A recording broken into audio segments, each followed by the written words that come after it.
An introduction to the book of Genesis. Genesis was completed by Moses in the wilderness of Sinai in 1513 BCE.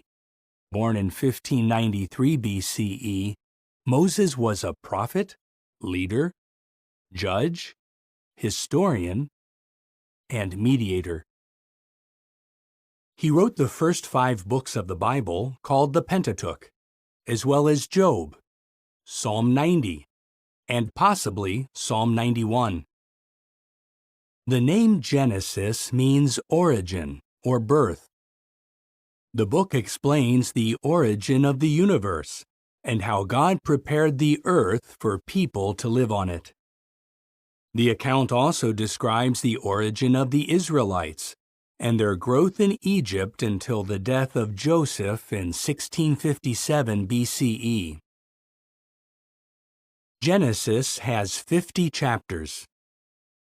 Chapters 1 and 2 outline how God, in 6 periods called days, prepared the earth for humans and then created the first man and woman, Adam and Eve.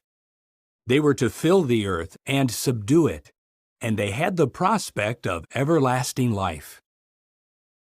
In chapter 3, Eve is tempted by a serpent to disobey God. Adam joins her in disobedience, bringing sin and death into the human family. In chapter 6, wicked angels materialize and take women as wives, producing hybrid offspring called Nephilim. Wickedness abounds, and God decides to put an end to all flesh by means of a great flood. Noah, however, has found favor with God, who tells him to build an ark to save his family and the various kinds of animals. In chapters 10 and 11, we read that after the flood, people start to build a city with a great tower, thus defying God's purpose for humans to fill the earth. But God confuses their language, scattering them. Chapters 11 to 25 focus on Abraham, a man of faith. In chapter 12, Jehovah tells Abraham, then called Abram, to enter the land where he would one day become a great nation, and the means by which all peoples will be blessed. In chapter 15, Jehovah tells Abram to look up and count the stars if he can. So your offspring will become, God says. Did you know? Genesis sets the theme for the entire Bible. The vindication of Jehovah's right to rule and the fulfillment of his purpose for the earth and mankind by means of his kingdom in the hands of a future offspring. This offspring and his work were first foretold at Genesis 3:15. The book of Revelation shows how that offspring crushes the original serpent, Satan, and brings the promised blessings to all obedient mankind. In chapter 19, God destroys Sodom, Gomorrah, and neighboring cities because of their gross sexual immorality. In chapter 22, Jehovah tells Abraham to sacrifice his son Isaac. But when Abraham attempts to do so, Jehovah stops him and reaffirms his earlier promises concerning Abraham's future offspring. Chapters 24 to 50 focus largely on Isaac, his twin sons Jacob and Esau, and Jacob's son Joseph. Isaac blesses Jacob, who then goes to distant Padan Aram. There, by means of Leah, Rachel, and their 2 maidservants, Jacob fathers many children, including 11 sons. Jacob then returns to Canaan, where God changes his name to Israel, and where Rachel gives birth to Jacob's 12th son. Chapters 37 to 41 tell how Jacob's 17-year-old son Joseph is sold by his brothers and becomes a slave to Potiphar, a court official of Pharaoh. Potiphar's wife later tries to seduce Joseph, but fails. She accuses him of sexual assault, and he is imprisoned. When Joseph is 30 years old and still a prisoner, he interprets Pharaoh's dreams with the help of God's Spirit. As a result, Joseph is set free and appointed Prime Minister of Egypt. In chapters 42 to 47, Joseph is reunited with his family, who settle in Egypt as alien residents. Chapter 49 contains Jacob's deathbed prophecy about his sons. Judah's family line will produce the promised offspring, that is, Shiloh, the one to whom the obedience of the peoples will belong. As you read the book of Genesis, note how it explains the root cause of mankind's suffering. See how and why the patriarchs gained God's favor and blessing. And read how Jehovah's promises to those men of faith point forward to Jesus Christ, the King of God's kingdom. An introduction to the book of Exodus. Exodus was written by Moses in the wilderness of Sinai in 1512 BCE, a year after the Israelites left Egypt. The book covers a period of 145 years, from Joseph's death in 1657 BCE to the construction of the tabernacle in 1512 BCE. Exodus tells us how Jehovah delivered the Israelites from slavery in Egypt, how he organized them into a nation, and how he taught them how to worship him. Exodus has 40 chapters. In chapter 1, we learn that the Israelites have increased at an extraordinary rate, causing Pharaoh to subject them to harsh slavery. Chapters 2 to 4 relate events around Moses' birth, his adoption by Pharaoh's daughter, and his flight to the land of Midian after killing an Egyptian who was oppressing a Hebrew. Many years later, Jehovah commissions Moses to lead Israel out of Egypt. In chapters 7 through 10, Moses, using his brother Aaron as spokesman, repeatedly tells Pharaoh to send Israel away, but Pharaoh refuses to do so. Jehovah responds by bringing 10 plagues on Egypt. These include turning the Nile River into blood, covering the land with frogs, and inflicting boils on man and beast. In chapter 12, God institutes the Passover. He also brings the 10th and final plague, the death of the firstborn. A humiliated Pharaoh, whose son is among the dead, at last tells the Israelites to leave. In chapter 13, by means of a pillar of cloud by day and a pillar of fire by night, Jehovah leads his people to freedom. In chapters 14 and 15, Pharaoh foolishly pursues the Israelites, but Jehovah drowns him in the Red Sea along with his military force. Moses and the Israelites then sing a victory song to Jehovah. Did you know? Through Moses, Jehovah told Pharaoh, "For this very reason I have kept you in existence, to show you my power, and to have my name declared in all the earth." God's name did become widely known. Even 40 years later, the people of Canaan, including Rahab of Jericho, recalled the events at the Red Sea. More important, Pharaoh's humiliating end serves notice on all who defy Jehovah, including Satan. In chapter 16, Jehovah provides the Israelites with manna, which becomes their main food during their wilderness trek. In chapter 19, Moses ascends Mount Sinai, where God promises that if the Israelites strictly obey him, they will become to him a kingdom of priests and a holy nation. In chapter 20, the people witness thunder and lightning, the sound of a horn, and smoke coming from Mount Sinai, as God gives the 10 Commandments. In chapter 24, Moses reads the book of the covenant to the people. They respond, "All that Jehovah has spoken we are willing to do." Chapters 25 to 40 deal largely with the priesthood, the construction of the tabernacle, the Ark of the Covenant, the lampstand, and other sacred items.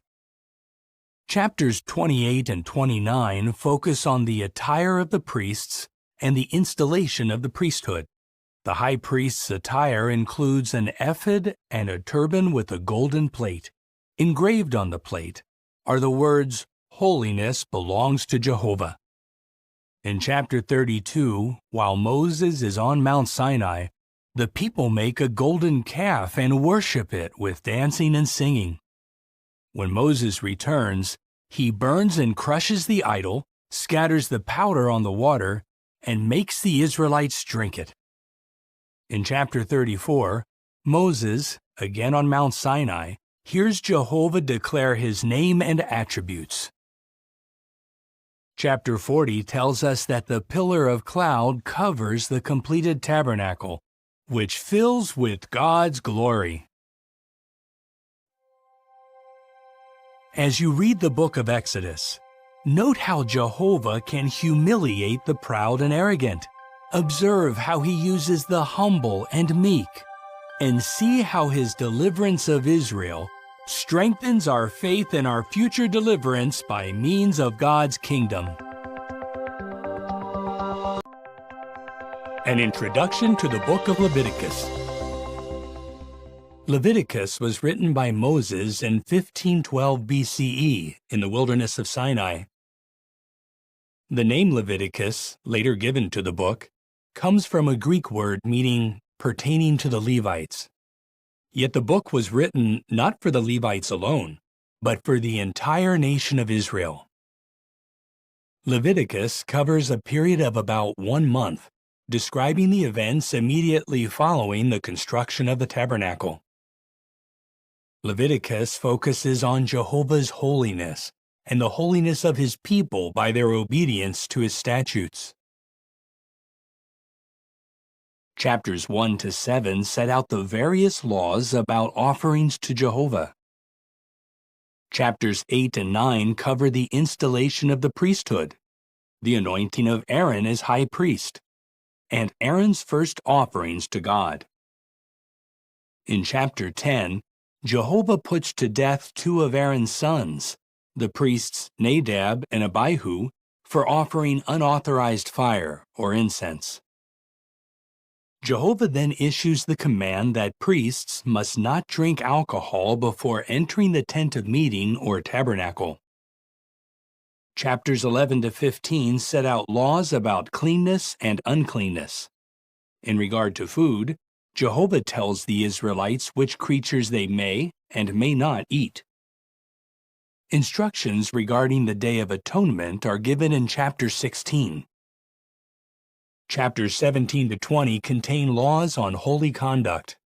For example, God's people must not eat blood or engage in any form of idolatry or spiritism as the nations around them were doing. They should show consideration for the blind, the deaf, and the foreign resident, and they should treat the elderly with respect. Did you know? The arrangements mentioned in the book of Leviticus were a shadow of the good things to come, as explained in the book of Hebrews. For example, the high priest typifies Jesus Christ. The blood of the animal sacrifices foreshadows the blood of Jesus. The most holy of the tabernacle represents heaven itself, where Jesus appeared before God on our behalf. Chapters 21 and 22 set out rules for the priesthood. For example, those serving as priests must be sound in body, having no physical defects. Chapters 23 and 24 have instructions about festivals and holy days. Jehovah also provides directions regarding the lamps in the tabernacle and the ring-shaped loaves of showbread. Chapter 24 also highlights the sacredness of God's name. At Jehovah's command, a man who cursed that name is stoned to death.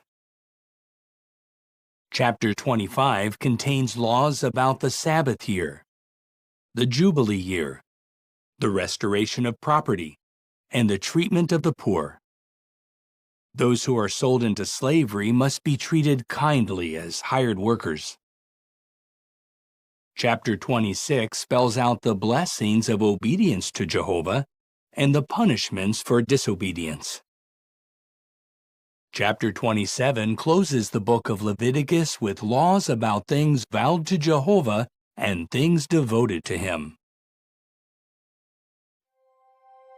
As you read the book of Leviticus, note how we should strive to be holy in imitation of Jehovah, why we should deeply respect his holy name, and why we can have confidence that the entire earth will reflect God's holiness under the rule of his Son, the great high priest and king of God's kingdom. An introduction to the book of Numbers. Numbers was written by Moses. He began the writing in the wilderness of Sinai and completed it on the plains of Moab. The narrative covers a period of 38 years and 9 months, from 1512 to 1473 BCE, when Moses finished the writing. Numbers gets its name from the 2 times that Moses numbered the people, first at Mount Sinai and later on the plains of Moab. The book highlights Jehovah's ability to lead his people. It underscores the need to obey God's appointed representatives, and it illustrates the importance of strong faith. Numbers has 36 chapters. In chapters 1 to 4, Israelite males 20 years old and up, except for the Levites, are registered for the army. The Levites are set apart to assist the priests. Chapters 5 to 9 discuss marital faithfulness, quarantining, and service as a Nazirite. In chapter 10, the Israelites pull away from the wilderness of Sinai by their tribal divisions. In chapter 11, the people complain about the manna, a miraculous food provided by Jehovah. In the next chapter, Miriam and Aaron speak against Moses. For this, Miriam is temporarily struck with leprosy and quarantined for 7 days. In chapters 13 and 14, 12 Israelite chieftains, 1 from each tribe, are sent to spy out the land of Canaan. 10 spies bring back a negative report, and the people want to return to Egypt. For this gross lack of faith, the Israelites must wander in the wilderness for 40 years until that generation has died. Did you know? Joshua and Caleb were the only spies who had faith in Jehovah. So they were the only spies who would enter the Promised Land. And they did. Caleb inherited the field and settlements of Hebron. Joshua's inheritance was in the mountainous region of Ephraim, where he died at the age of 110. Chapters 15 to 17 discuss the various offerings for sins, as well as the rebellion and execution of Korah, Dathan, Abiram, and their supporters. In chapter 21, the people again complain about the manna, calling it contemptible bread. In chapters 22 to 24, Moabite king Balak hires Balaam, a greedy non-Israelite, to curse Israel. But Jehovah makes Balaam pronounce blessings. In chapter 25, many of God's people commit sexual immorality with Moabite women. This leads to idolatry and the death of 24,000 Israelites by a scourge from God. In the next chapter, Moses takes the second census. In chapter 27, the daughters of Zelophehad tell Moses that they have no brother to carry on the family inheritance. Jehovah directs that in such situations, a daughter may have that privilege. Then, God commands Moses to ascend a mountain in the region of Abiram to view the Promised Land. Because Moses is soon to die, Jehovah tells him to appoint Joshua to lead Israel into Canaan. Chapters 31 to 36 discuss the apportioning of Canaan and other matters as the Israelites prepare to cross the Jordan River. As you read the book of Numbers, note how Jehovah patiently guides his people. See why we need to obey those appointed to take the lead among us, and reflect on our need for strong faith as we approach a far greater promised land, the new world under God's kingdom. An introduction to the book of Deuteronomy. Deuteronomy was written by Moses on the plains of Moab in 1473 BCE, just before the Israelites entered the Promised Land. The name Deuteronomy means second law, or repetition of the law. However, the book is also an explanation of the law. Deuteronomy urges the Israelites to love and obey Jehovah in the land he is about to give them. The book consists primarily of 4 discourses, a song, and a blessing by Moses. In the first discourse, found in chapters 1 to 4, Moses reviews Israel's history after the Exodus and urges the people to remember what Jehovah has done for them. For example, Moses reminds them that Jehovah eliminated the faithless and cowardly generation that, 40 years earlier, feared the inhabitants of Canaan. In the second discourse, contained in chapters 5 to 26, Moses exhorts the people to obey God's commandments, not out of mere duty, but because they love Him with all their heart, soul, and strength. Did you know? In the ancient world, foreigners often had no legal rights, and widows and fatherless children faced many difficulties. In Israel, however, Jehovah's law applied to and benefited all, including foreigners, widows, and fatherless children. Jehovah loves these individuals, and His people should love them too. In chapter 7, Moses tells the Israelites that Jehovah will clear away the nations in the Promised Land, which are more populous and mightier than Israel. In chapter 8, Moses describes Israel's inheritance as a good land, with streams of water, wheat, barley, grapevines, fig trees, pomegranates, olive oil, and honey. But it is a land filled with false worship. So in chapter 12, the Israelites are commanded to pull down the altars to false gods, to shatter the sacred pillars, to burn the sacred poles, and to cut down the graven images. In chapter 16, Moses reminds God's people to celebrate the Passover, as well as the 3 great festivals: the Festival of Unleavened Bread, the Festival of Weeks, and the Festival of Booths. Chapter 18 contains a prophecy about a future great prophet. Moses says, "Jehovah your God will raise up for you from among your brothers a prophet like me. You must listen to him."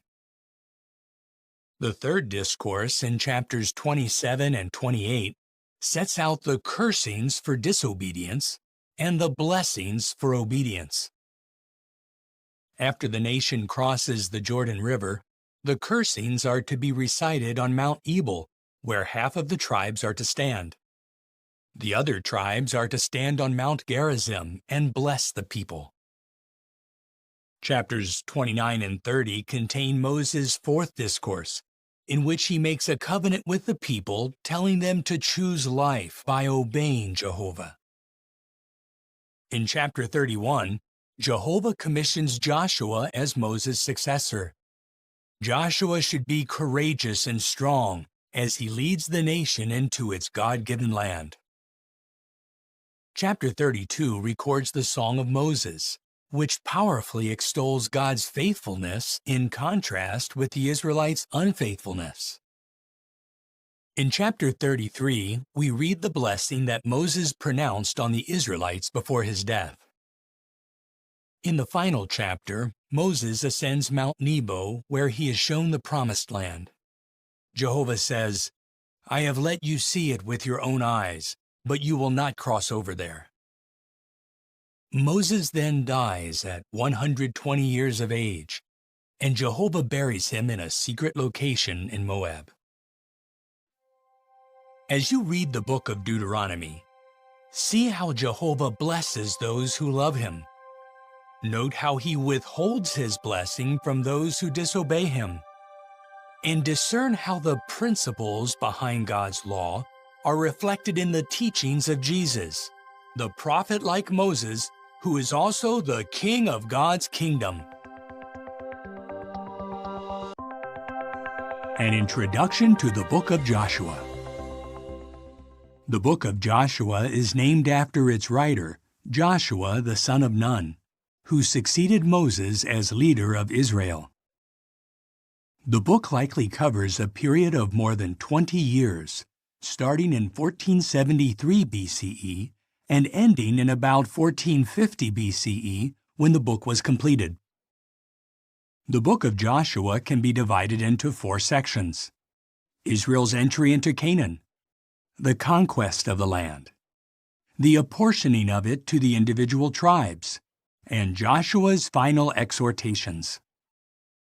The book provides valuable lessons on the need for courage, faith, and obedience, especially when God's people face strong enemies.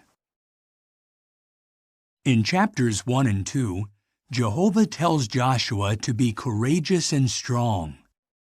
The Israelites prepare to cross the Jordan River, and Joshua sends out 2 spies who go to Jericho. The spies go to the home of Rahab, a prostitute. Moved by faith in Jehovah, she hides the spies, thereby disobeying the order of the king. In chapters 3 to 6, Israel miraculously crosses the Jordan River on dry ground, even though the river is at flood stage. The Israelites observe the Passover and begin to eat the produce of the land. Joshua then meets a man with a drawn sword. The man is the prince of Jehovah's army. Through him, Jehovah tells Joshua how to conquer Jericho. Chapters 6 to 12 describe the conquest of the Promised Land. In chapter 6, Jericho falls. Only Rahab and her father's household are spared. In chapter 7, Achan is exposed for disobediently taking spoil from Jericho. He is put to death along with his family, who no doubt helped to conceal his sin. Did you know? Rahab and Achan provide contrasting lessons in faith and obedience. Though a Canaanite, Rahab was saved because she obeyed the spies and showed courageous faith in Jehovah. Although Achan was a member of God's dedicated nation and witnessed Jehovah bringing down the walls of Jericho, he was put to death because of his disobedience, lack of faith, and greed. In chapter 8, Ai is conquered and reduced to a permanent mound of ruins. Joshua then reads God's law to the people. Half of the nation stands in front of Mount Gerizim, and the other half in front of Mount Ebal. In chapter 9, the Gibeonites trick Joshua into making a covenant with them, and he spares their lives. Chapters 10 to 12 contain a record of some of Israel's God-given victories. God even hurls great hailstones at the Amorites and makes the sun stand still so that Israel can take vengeance on its enemies. In chapters 13 to 22, the Promised Land is apportioned among the tribes of Israel. The tabernacle is set up at Shiloh, and the Israelites select 6 cities of refuge for the unintentional manslayer. In chapter 22, the tribes of Reuben and Gad and the half-tribe of Manasseh go to their inheritance east of the Jordan. Chapters 23 and 24 contain Joshua's farewell speeches. He tells the people to fear Jehovah and serve him with integrity and faithfulness. Joshua, as well as Aaron's son Eleazar, then die. Also, the Israelites fulfill their sworn oath to bury the bones of Jacob's son Joseph in the Promised Land. As you read the book of Joshua, note how Jehovah blesses faithful and obedient ones. See how he fights for his people, and observe how he fulfills all his promises, thus strengthening our faith in our future inheritance under his glorious kingdom. An introduction to the book of Judges. The book of Judges was written by the prophet Samuel, who completed it in about 1100 BCE. Judges covers a period of some 330 years, from about 1450 to approximately 1120 BCE. The book primarily discusses the exploits of the judges, whom Jehovah used to deliver his people from oppression. In chapter 1, we read that the Israelites did not drive out all the pagan inhabitants of the land. Instead, they subject some of them to forced labor. In chapter 2, an angel warns the Israelites that because they have not listened to Jehovah, the remaining people of the land will ensnare them in false worship. In chapters 3 to 16, we see that the angel's words begin to be fulfilled after the death of Joshua and his generation. In an often repeated cycle, the Israelites take up false worship.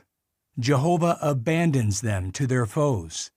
The people cry out for help, and Jehovah raises up judges to deliver them. The 12 judges are Othniel, Ehud, Shamgar, Barak, Gideon, Tola, Jair, Jephthah, Ibzan, Elon, Abdon, and Samson. Did you know? The judges described in this book were men of faith who led and delivered God's people, recognizing Jehovah as the true leader and deliverer. They were not judges in the legal sense of the word. In chapter 3, Judges Othniel and Ehud deliver the Israelites from servitude to the kings of Mesopotamia and Moab. In chapter 4, a prophetess named Deborah sends for a man of faith named Barak. She tells him that Jehovah will grant him victory over Sisera, the chief of the army of Canaanite king Jabin, who is oppressing Israel. Jehovah gives Sisera's entire army into the hands of Barak. Not so much as one man remains. Sisera himself is executed by a woman named Jael. In chapters 6 to 8, Jehovah uses Judge Gideon and just 300 men to take the lead in delivering Israel from Midianite oppression. Chapters 11 and 12 discuss the exploits of Judge Jephthah. With Jehovah's help, he subdues the Ammonites who, along with the Philistines, had oppressed Israel for 18 years. Chapters 13 to 16 describe the exploits of Judge Samson, a Nazirite to whom Jehovah gives extraordinary physical strength. Samson takes the lead in saving Israel out of the hand of the Philistines. The events in chapters 17 to 21 fit an earlier period of time.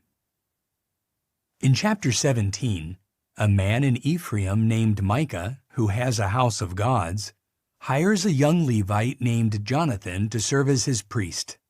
Jonathan, however, is not of the priestly family.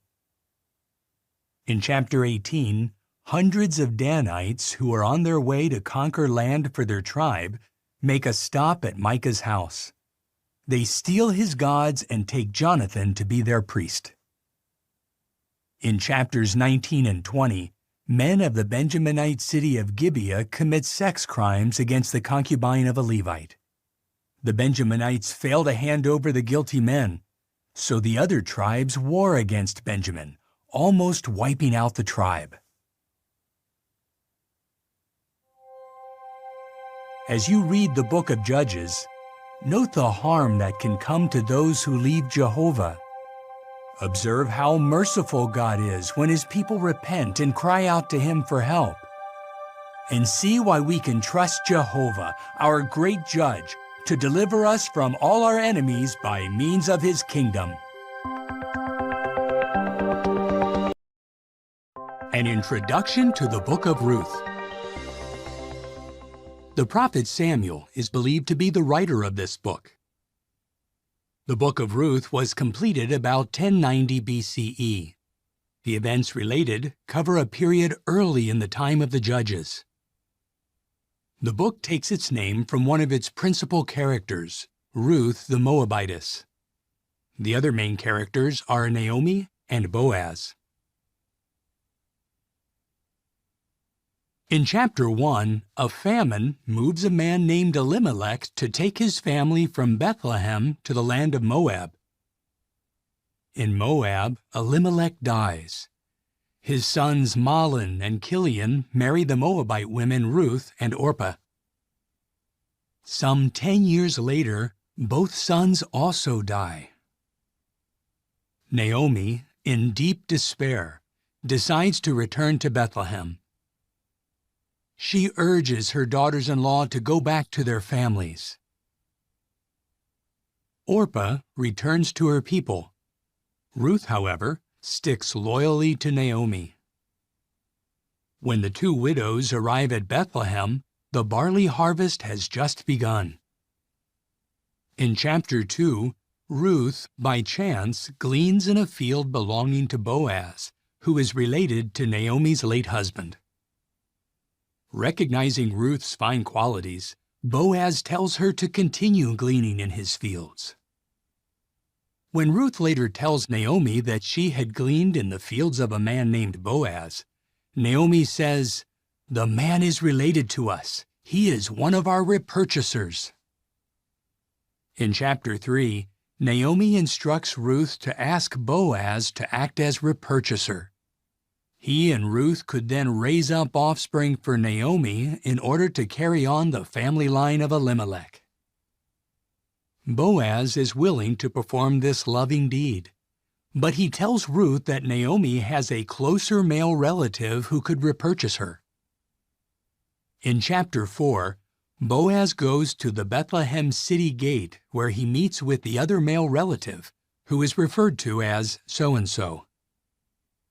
When the relative, in the presence of 10 city elders, learns of his obligations, he declines to help. Boaz then publicly accepts the responsibilities of repurchaser.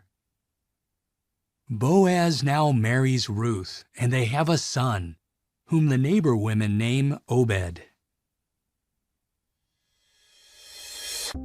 Did you know? Boaz set a fine example of obedience to Jehovah.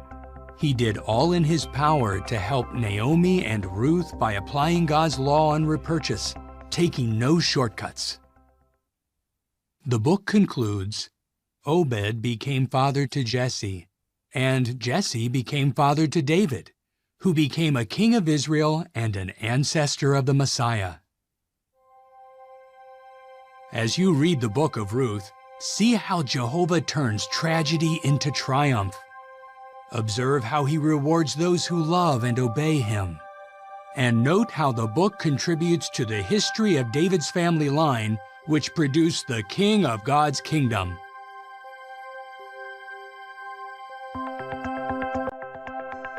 An introduction to 1 Samuel. In the original Hebrew canon, 1 and 2 Samuel were one volume. The writing is attributed to the prophets Samuel, Gad, and Nathan, Samuel penning the first 24 chapters. 1 Samuel covers a period of just over 100 years, from about 1180 to 1078 BCE, roughly when the writing was completed.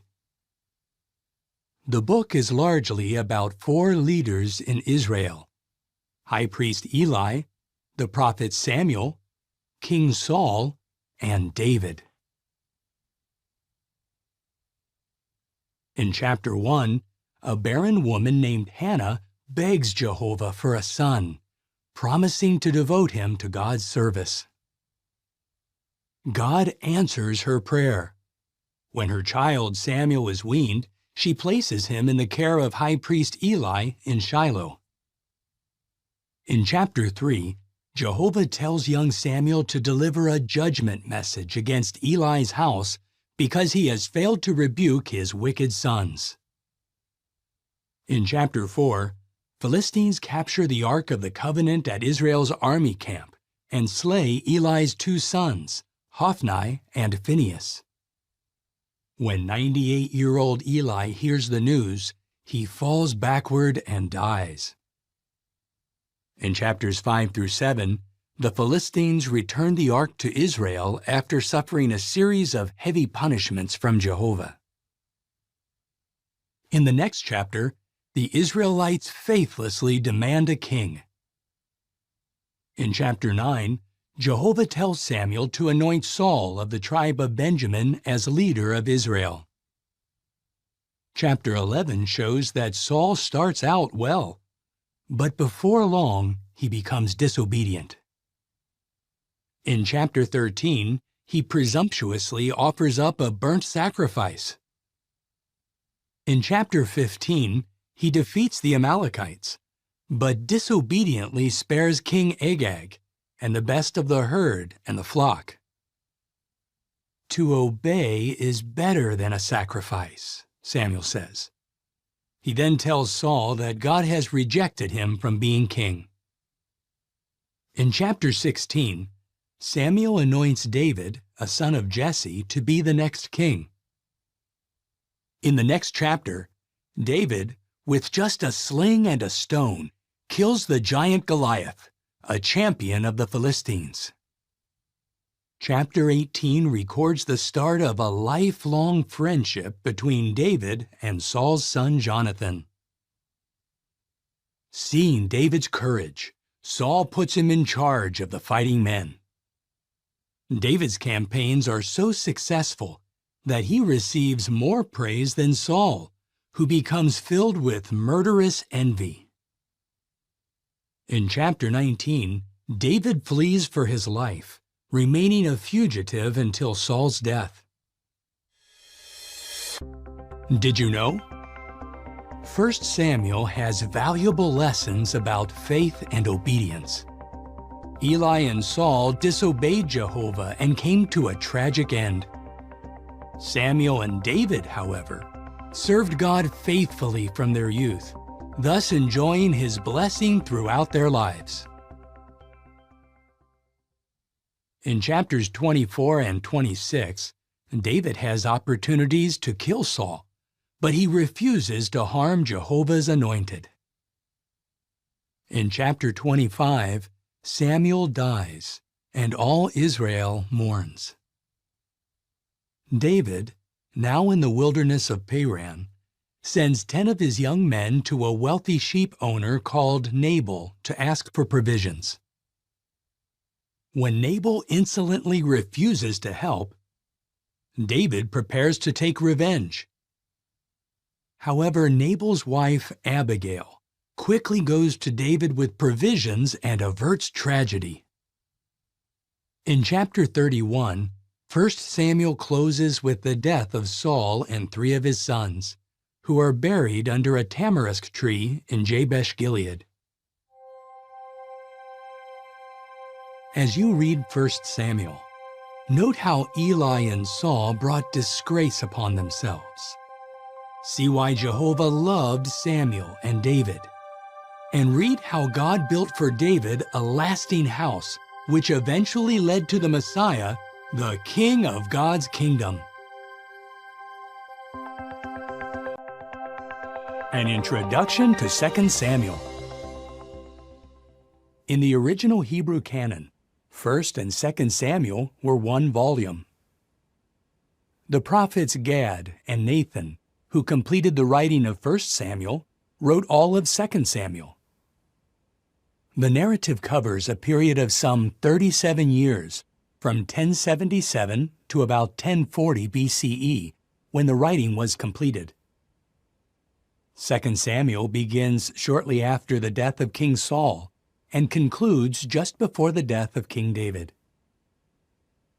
The book is an intimate and honest account of David's life, as he sought to follow Jehovah with all his heart. In chapter 1, David receives tragic news. Saul and his son Jonathan have died in battle.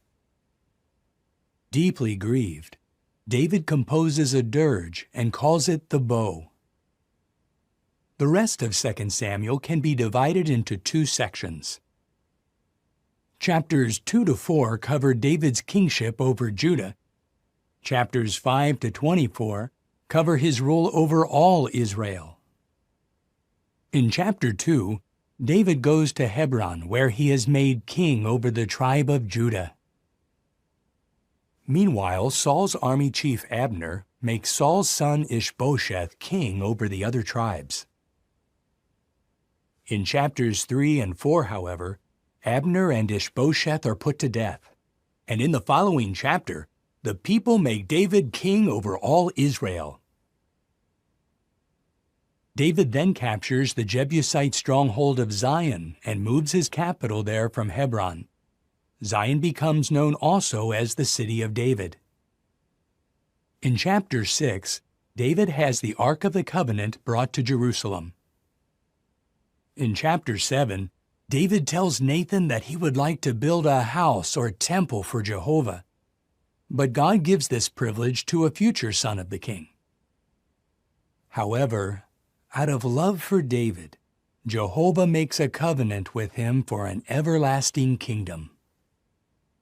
Chapters 8 and 10 tell about David's victories over the Amalekites, Moabites, Philistines, and other enemies.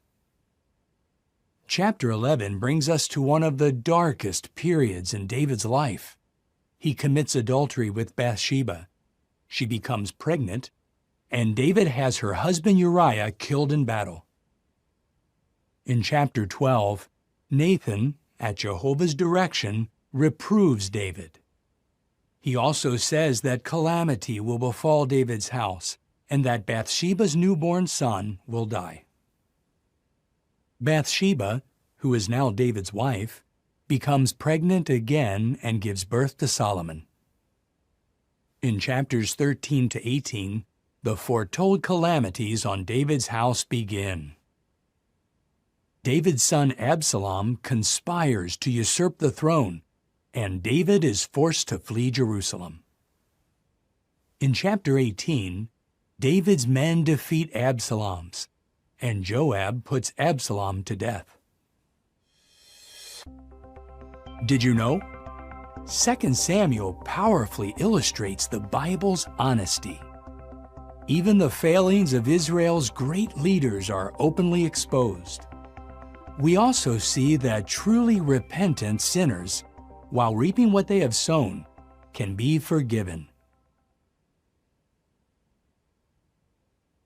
In chapter 23, David humbly acknowledges, "The Spirit of Jehovah spoke through me.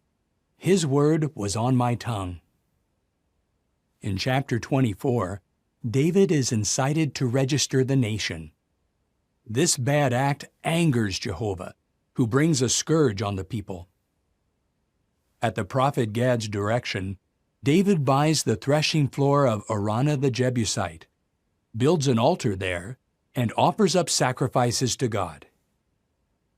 At Jehovah's command, the scourge against Israel is halted. As you read 2 Samuel, see how honestly God's prophets recorded Israel's history. Observe how sin can have tragic consequences. And note God's promise to give David a lasting kingdom, a promise fulfilled in Jesus Christ, the Son of David and King of God's kingdom. An introduction to 1 Kings. 1st and 2nd Kings were originally one volume, which was later made into two. Jeremiah is believed to be the writer. 1st Kings continues where 2nd Samuel leaves off. The account covers a period of some 129 years, beginning about 1040 BCE with King David's final days, and ending in about 911 BCE, when King Jehoshaphat dies. In the first part of the book, after the death of King David, Israel enjoys peace and prosperity under Solomon's rule. In the second part, false worship takes root, and Israel is split into two kingdoms. In chapter 1, Solomon is anointed as king. In chapter 3, Jehovah blesses King Solomon with extraordinary wisdom, along with riches and glory. In chapter 4, God's people prosper under Solomon's rule. Chapters 5 through 8 discuss the construction of the temple, the making of its utensils, and Solomon's dedication prayer. In chapter 10, the Queen of Sheba hears a report about Solomon and then travels to Jerusalem to see him.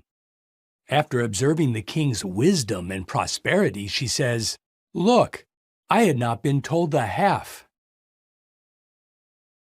In chapter 11, Solomon, in disobedience to Jehovah, loved many foreign women. These pagan wives gradually incline Solomon's heart to worship other gods, including Ashtoreth and Milcom. After reigning for 40 years, Solomon dies, and his son Rehoboam takes the throne. In chapter 12, Rehoboam promises to add to the already heavy burden on the people. 10 tribes revolt and make Jeroboam their king. Rehoboam is left with the tribes of Judah and Benjamin. Jeroboam sets up the worship of golden calves to discourage his subjects from worshiping in Jerusalem. Idolatry becomes entrenched in the northern kingdom, and this leads to oppression, power struggles, and assassinations. In chapters 14 and 15, Rehoboam and Abijam after him allow false worship to take root in the southern kingdom. Did you know?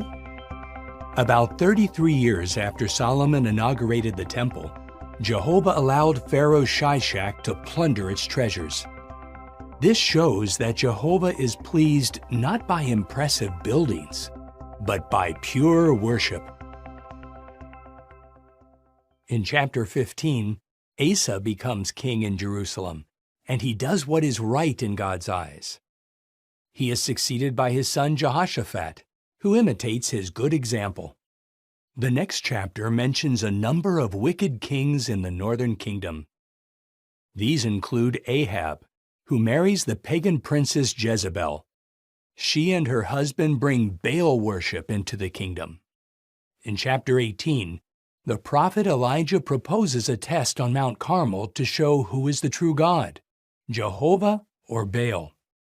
Jehovah demonstrates that he is the true God. In chapter 19, Elijah flees for his life when he receives a death threat from Jezebel. Jehovah appears to Elijah at Mount Horeb and comforts him in a calm, low voice. He gives Elijah further assignments. In the final chapter, Ahab disregards the prophet Micaiah's warning against fighting Syria. As a result, Ahab is killed in battle. His son Ahaziah takes the throne in Israel. Later, Jehoshaphat also dies, and his son Jehoram becomes king in Judah. As you read 1 Kings, note how false worship leads to great suffering. See how true worship promotes peace and happiness. And take comfort that Solomon's wisdom pales in comparison to that of Jesus Christ, the incorruptible King of God's kingdom. An introduction to the book of Ezra. The book was written by Ezra, a priest from the family line of Aaron. Ezra was a man of faith who made a diligent study of the Scriptures, and as a priest, had the responsibility to teach God's Word to others. He was also a skilled copyist, a job that required meticulous attention to detail. This thoroughly researched account picks up right where he concluded the book of 2 Chronicles, following the Jewish captivity in Babylon. He wrote this book in about 460 BCE in Jerusalem. Did you know? The books of Ezra and Nehemiah were combined on one scroll. Later, though, the scroll was divided into the two books we have in our Bibles today. The book of Ezra contains 10 chapters. Chapters 1 through 6 describe the return of a small group of Jews to Jerusalem. In 537 BCE, they rebuilt the altar and celebrated the Festival of Booths, thus ending the 70-year desolation. In the following year, the foundation of the temple was laid. And although opposition halted the work for a time, the house of Jehovah was completed by 515 BCE. In chapters 7 to 10, we jump forward almost 50 years to 468 BCE as Ezra recounts his own perilous journey to Jerusalem. Upon arrival, Ezra was shocked to find that serious sins have taken place among the Jews. He approached Jehovah in public prayer, and action was taken to restore the spiritual condition of the people. As you read the book of Ezra, take note of how Jehovah fulfilled his promise to free his people from exile in Babylon and to restore true worship in Jerusalem. Important steps leading to the appearance of the Messiah. An introduction to the book of Nehemiah. Nehemiah was a faithful Jewish man who served in the royal Persian court of Shushan. He had the high-ranking position of cupbearer to King Artaxerxes. Sometime after 443 BCE, the book of Nehemiah was written in Jerusalem. It begins by describing events that happened about 12 years after those in Ezra's account. The book contains 13 chapters that cover events that began in 456 BCE to sometime after 443 BCE. However, the first 12 chapters focus on what took place just within the first year. The events in chapters 1 and 2 began to take place near the end of 456 BCE. Men from Jerusalem told Nehemiah about the deplorable condition of the city's walls and gates. Nehemiah prayed to God for direction.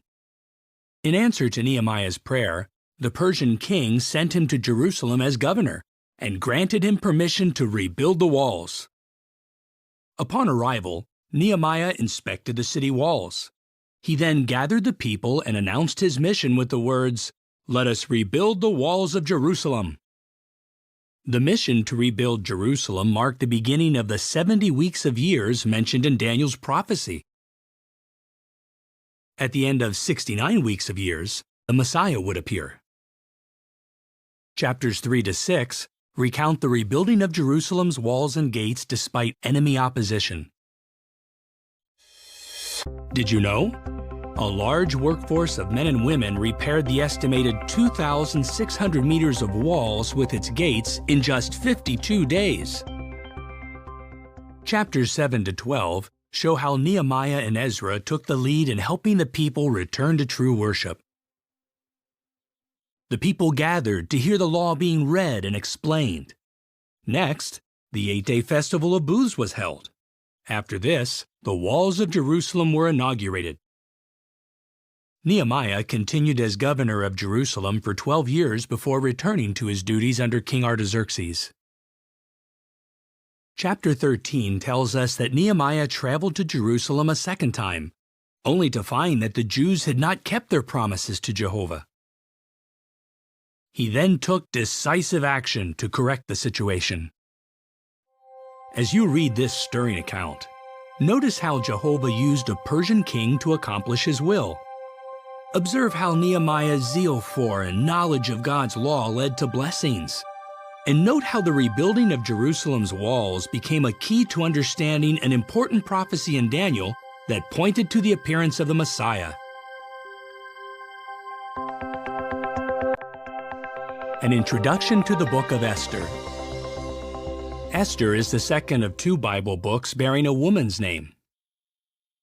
The Jewish woman Esther is featured prominently in the account, which was most likely written by Mordecai, Esther's older cousin. When Esther was orphaned, Mordecai became her guardian. Esther and Mordecai became part of the court of King Ahasuerus. The royal court was in Shushan. The city of Shushan was located in the heart of the Persian Empire, which spanned from India to Ethiopia. The book of Esther records events that began in 493 BCE. It was written about 475 BCE and completed before the books of Ezra and Nehemiah were written. In Esther's day, a small remnant of Jews had already returned to rebuild the temple in Jerusalem, but many others still lived throughout the Persian Empire. The book of Esther contains 10 chapters. Chapters 1 and 2 record the Persian king's search throughout the empire for a new queen. Esther was finally chosen. Chapters 3 to 7 disclose how Haman, an enemy of God's people, rose to the position of prime minister and hatched a plot to annihilate the Jews. Haman used the king's signet ring to seal a decree ordering the death of all the Jews, including Mordecai. If successful, Haman's plan would have cut off the family line leading to the Messiah. Upon learning of the plot, Esther decided to follow Mordecai's advice and approach King Ahasuerus. Did you know? Appearing before the king unsummoned could have meant a death sentence. Only if the king held out his golden scepter could the offender be spared. Esther courageously approached the king and exposed the wicked plot. Upon learning of it, the king was so furious that he had Haman executed. Chapters 8 to 10 relate how Mordecai is appointed prime minister in place of Haman. Esther and Mordecai enacted a new legal decree, sealed with the king's own signet ring, that authorized the Jews to defend themselves when attacked. The decree was sent throughout the empire. Jehovah gave the Jews a great victory and preserved the family line leading to the Messiah. As you read this book, note how Mordecai and Esther skillfully used the Persian legal system to protect the Jews, how Jehovah can deliver his people out of any situation, and how young Esther courageously risked her life to protect God's people and the family line leading to the Messiah. An introduction to the book of Job. This book is grouped with 4 other poetic books, and it is among the oldest books in the Bible. It was completed by Moses about 1473 BCE, toward the end of the Israelites' 40-year trek in the wilderness. The man Job lived in Uz. Shem, a forefather of Abraham, was likely an ancestor of Job as well. Even though Job was not an Israelite, he was a worshiper of Jehovah. Job was very wealthy. He had many servants and owned thousands of sheep, camels, and other livestock. He and his wife had 10 children, and he was highly respected in his community. However, all of this was lost because of a series of tragic events. At the time Job's trials took place, Jehovah said that there was no one like Job on the earth. Therefore, we can place these events after the death of the faithful man Joseph, but before Moses became leader over Israel. The book of Job contains 42 chapters. Chapters 1 and 2 reveal events that took place in the heavens. Satan challenged Jehovah, and claimed that Job would not remain faithful when faced with adversity. Chapters 3 to 31 contain several rounds of debates between Job and his three companions, Eliphaz, Bildad, and Zophar. Eliphaz ridiculed Job's integrity and implied that man is useless to God. Bildad suggested that Job was suffering as punishment for his sins. Zophar harshly insinuated that Job was wicked. Job attempted to defend himself from these accusations, but in doing so, he made incorrect statements about Jehovah. In chapters 32 to 37, after listening to what Job and his companions had to say, the young man Elihu offers wise counsel. Then, in chapters 38 to 41, Jehovah, speaking out of a windstorm, corrects Job's thinking with thought-provoking questions about creation. Did you know? The book of Job describes the earth as suspended upon nothing, a fact that was not widely recognized until centuries later. In the final chapter, God commands Job's three companions to offer a sacrifice and tells them that Job will pray in their behalf. Jehovah then restored Job's health and reputation, gave him double the wealth he had before, blessed him with 7 more sons and 3 more daughters, and allowed him to live for an additional 140 years. As you read this book, pay attention to how this account proves that Jehovah is not the cause of human suffering, how events in the heavens help us to understand the issue of universal sovereignty, and how the outcome of Job's trials gives us a glimpse of future kingdom blessings for those who remain loyal to Jehovah. An introduction to the book of Psalms.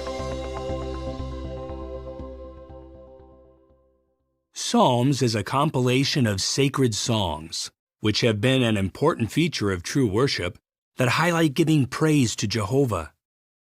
In fact, God's name, Jehovah, and a shortened form of it, Jah, appear almost 800 times throughout the book. The writing of the book of Psalms spanned about 1,000 years. Moses is considered to be the earliest composer. The Psalms were compiled after the return of the Jews to Jerusalem from Babylonian exile, apparently by the scribe Ezra. Although Jehovah inspired such men as Solomon, the sons of Korah, the house of Asaph, and others to pen these moving expressions of faith, more than half of the Psalms are attributed to David. The different experiences in David's life provided the background for many of the Psalms. The headings or superscriptions, found at the beginning of many Psalms, identify the writer and give other information about the Psalm. The book is made up of 150 chapters. It is the largest book of the Bible. The Psalms were compiled into 5 separate books or volumes. Several themes are developed in these lyrical works. Consider just 3 of them. Praise to Jehovah is a recurring theme. Many Psalms praise Jehovah for his saving acts. Other Psalms praise Jehovah for his creative works, from the marvels of the human body to the earth and seas.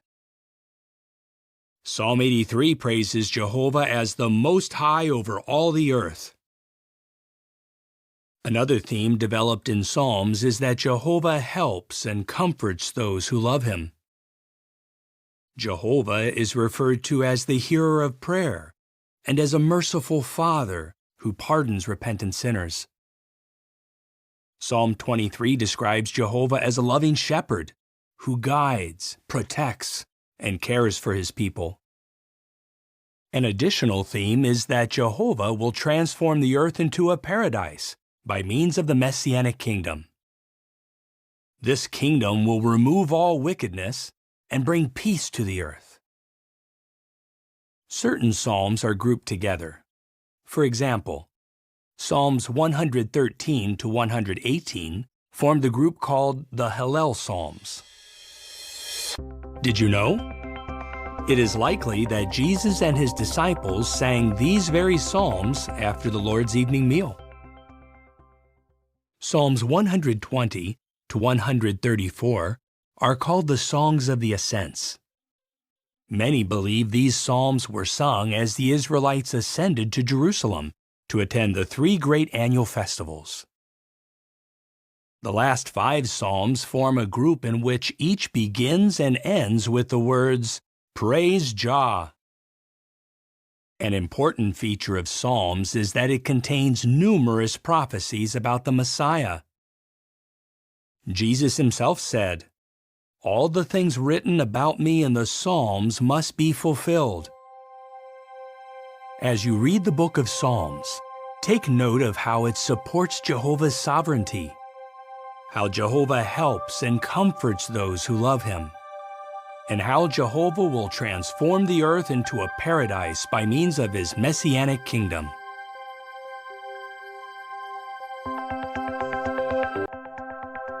An introduction to the book of Proverbs.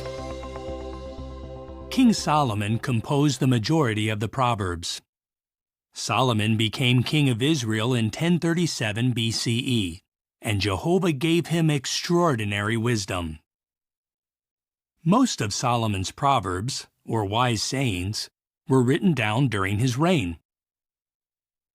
However, it seems that the entire collection of Proverbs was compiled into one book sometime around 717 BCE in Jerusalem, before the end of King Hezekiah's reign.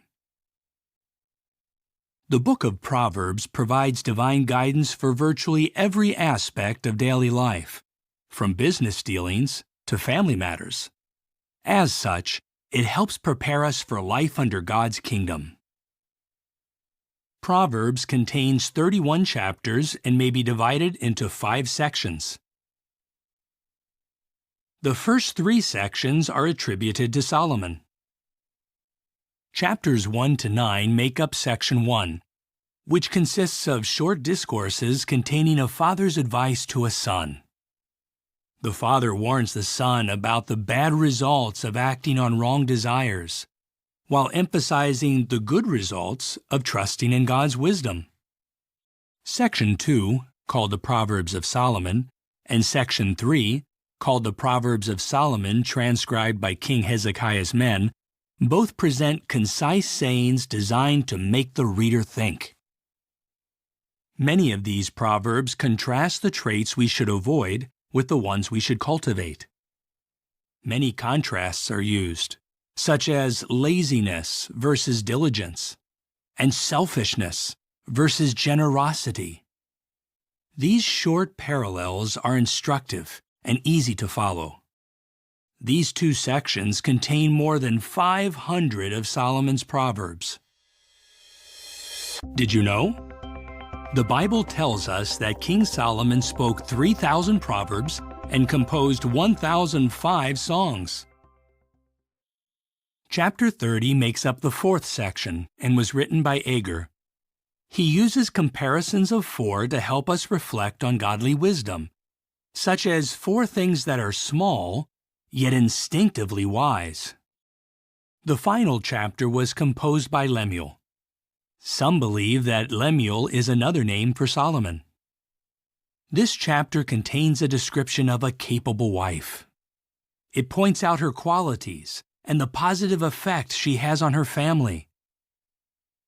Godly wisdom must be sought after like hidden treasure, but its value is eternal, unlike that of silver and gold. As you read Proverbs, note how it shows the benefits of trusting in God's wisdom instead of our own, how it identifies traits we should avoid and those we should cultivate, and how it teaches us to live under the rule of God's kingdom.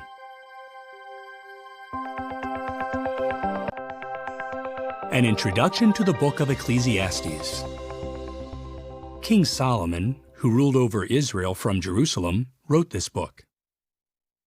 Ecclesiastes was completed many years into Solomon's reign, but before his fall into idolatry. Ecclesiastes contains 12 chapters. In chapter 1, Solomon discusses the futility of human activity. In chapter 2, he looks for meaning in life by evaluating his many pursuits. Solomon writes that pursuing wealth and magnificent accomplishments is like chasing after the wind.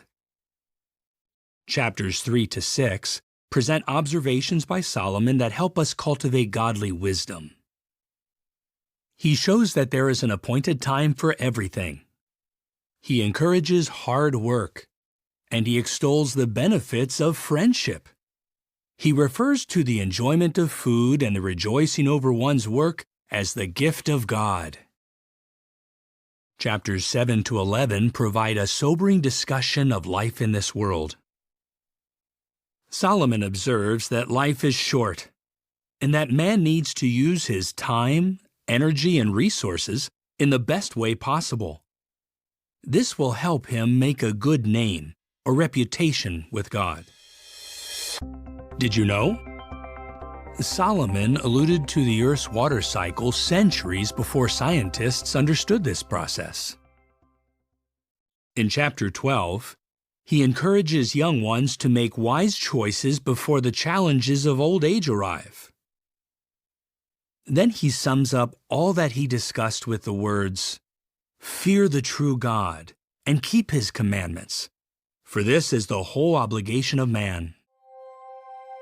As you meditate on the book of Ecclesiastes, note which pursuits are futile and which are worthwhile. How godly wisdom helps us enjoy the gift of life, and how cultivating a relationship with God leads to a truly meaningful life under the rule of God's kingdom.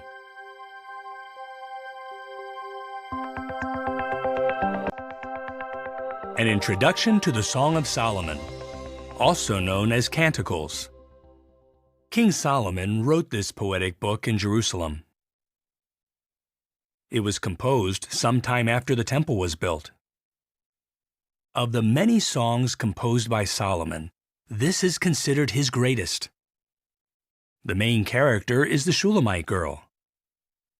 Other characters included in this drama are the Shulamite's brothers, the shepherd, Solomon, the daughters of Jerusalem or ladies of Solomon's court, and the daughters of Zion or women of Jerusalem. The song is presented through a series of conversations in which the speakers are constantly changing. Although the characters speaking are not named, they can be identified by what they say or what is said to them.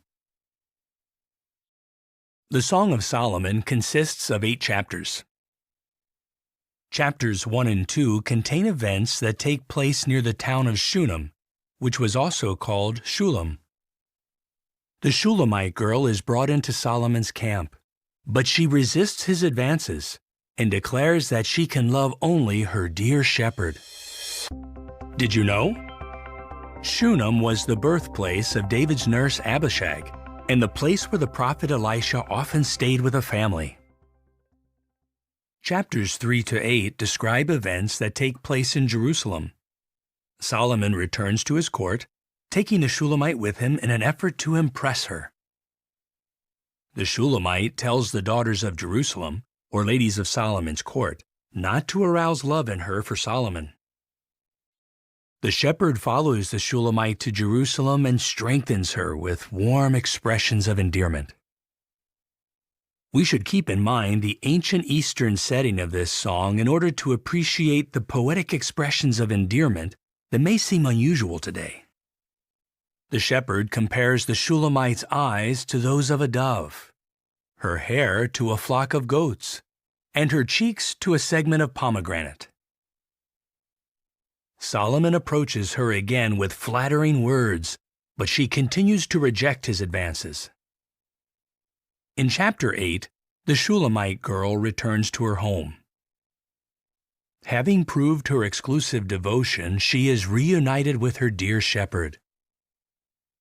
Their unfailing love is described as the flame of Jah because Jehovah is the originator of true love.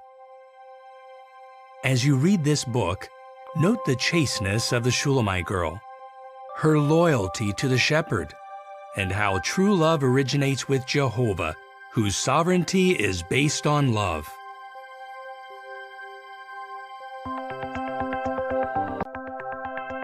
An introduction to the book of Isaiah. Isaiah served as Jehovah's prophet. He wrote the book bearing his name while stationed in Jerusalem, the capital of the two-tribe kingdom of Judah.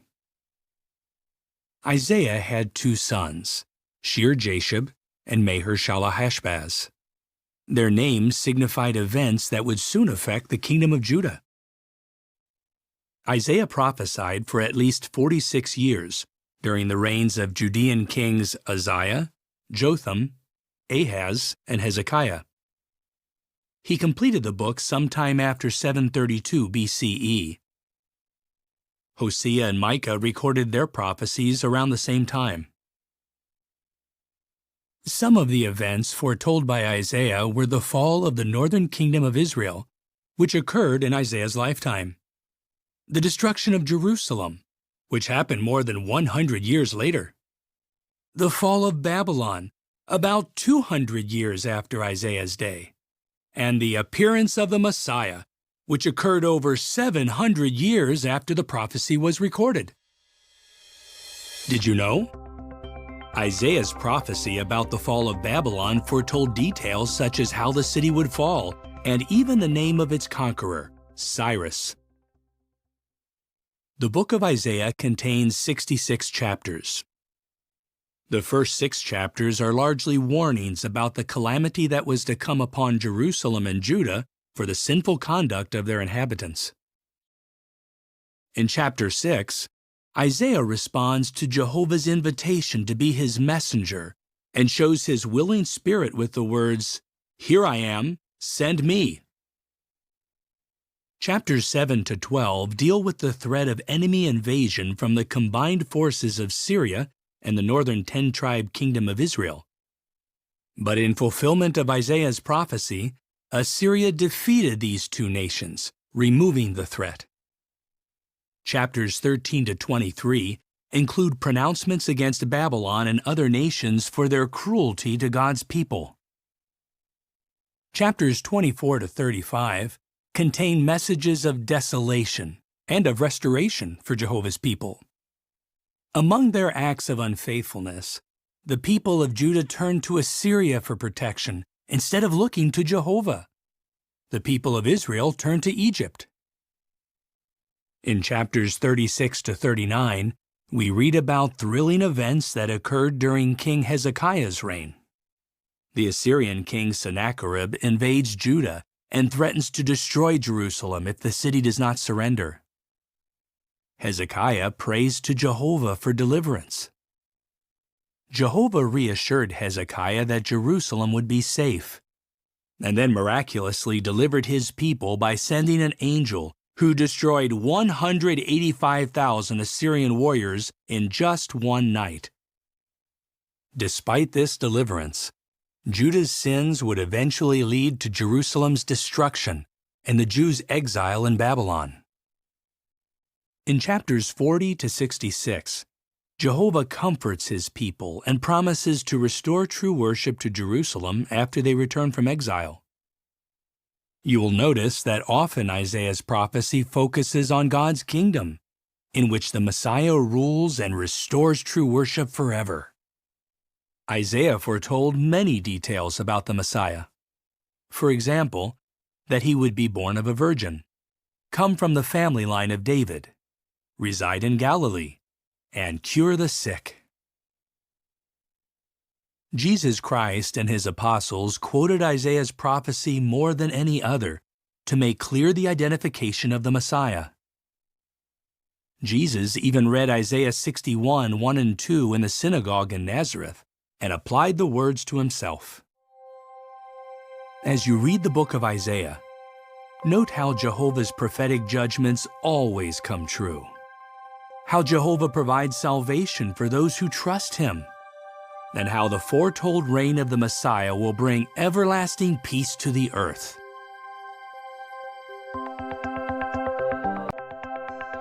An introduction to the book of Jeremiah. Jehovah used the prophet Jeremiah to write one of the largest books in the Bible. In addition to being a prophetic book, the book of Jeremiah provides an account of the prophet's own experiences and personal feelings. Before Jeremiah was born, Jehovah took special interest in this boy who would be born into a priestly family. Jeremiah became a researcher and an accurate historian. He wrote the books of 1st and 2nd Kings and Lamentations. He may have been close to 25 years old when Jehovah appointed him as a prophet in the year 647 BCE. This was less than 100 years after the fall of the northern kingdom of Israel. It was a time of turbulent changes as rival powers jockeyed for control of the region. Jeremiah served as a prophet for about 67 years, until 580 BCE. His career as a prophet spanned the reigns of good King Josiah and wicked kings Jehoahaz, Jehoiakim, Jehoiakim, and Zedekiah. Jeremiah had been a prophet for about 40 years when in 607 BCE, Jerusalem and the temple were destroyed, and a remnant of survivors taken captive to Babylon. Later, Jeremiah was taken to Egypt, where he continued in his assignment as Jehovah's prophet. The book of Jeremiah was completed in 580 BCE, 27 years after Jerusalem's destruction. The prophets Nahum, Habakkuk, Obadiah, and Ezekiel were also inspired to write during this time period. The prophet Daniel was another contemporary, but he did not complete his book until about 536 BCE. The book of Jeremiah contains 52 chapters. The events are not written in chronological order, but according to subject. In the opening chapter, Jehovah commissions Jeremiah as his prophet to convey both a message of judgment and a message of hope. Chapters 2 to 24 include Jehovah pronouncing judgment on the people of Jerusalem for such wicked actions as idolatry and violence. At Jehovah's direction, Jeremiah smashes an earthenware flask to illustrate that God would punish the nation for its bad conduct. Chapters 29 to 34 contain comfort for faithful Jewish exiles. Jeremiah restates Jehovah's promise to restore the Jews to Jerusalem and to fulfill his covenant with David for an everlasting kingdom that will bring about righteousness in all the earth. Did you know? The prophet Daniel discerned from the book of Jeremiah that the desolation of Jerusalem would last for 70 years and that God's people were about to be released. Many chapters recount how Jeremiah boldly proclaimed Jehovah's message in the face of fierce persecution. In chapter 36, Jeremiah dictates to his secretary Baruch the words Jehovah directed against God's people and all the nations. On hearing the message read to him, King Jehoiakim cuts up the scroll and throws it into the fire. However, Jehovah directs Jeremiah to have it written again. Chapter 38 relates how King Zedekiah hands Jeremiah over to his enemies, who throw the prophet into a muddy cistern. He is rescued later by Ebed-Melech, a faithful worshiper of Jehovah. The book of Jeremiah contains strong pronouncements of judgment against many nations, including Egypt, Philistia, Moab, Ammon, Edom, and Babylon. These nations were condemned for their enmity toward God's people. Among the events that Jeremiah recorded are the last days of Jerusalem, Babylon's destruction of the city, and the aftermath of the destruction. As you study the book of Jeremiah, observe how Jehovah condemned the wicked, but gave hope to the faithful. How Jeremiah faithfully stuck to his assignment despite hardship. And how Jehovah promised to establish a kingdom that will bring about righteousness in all the earth. An introduction to the Book of Lamentations.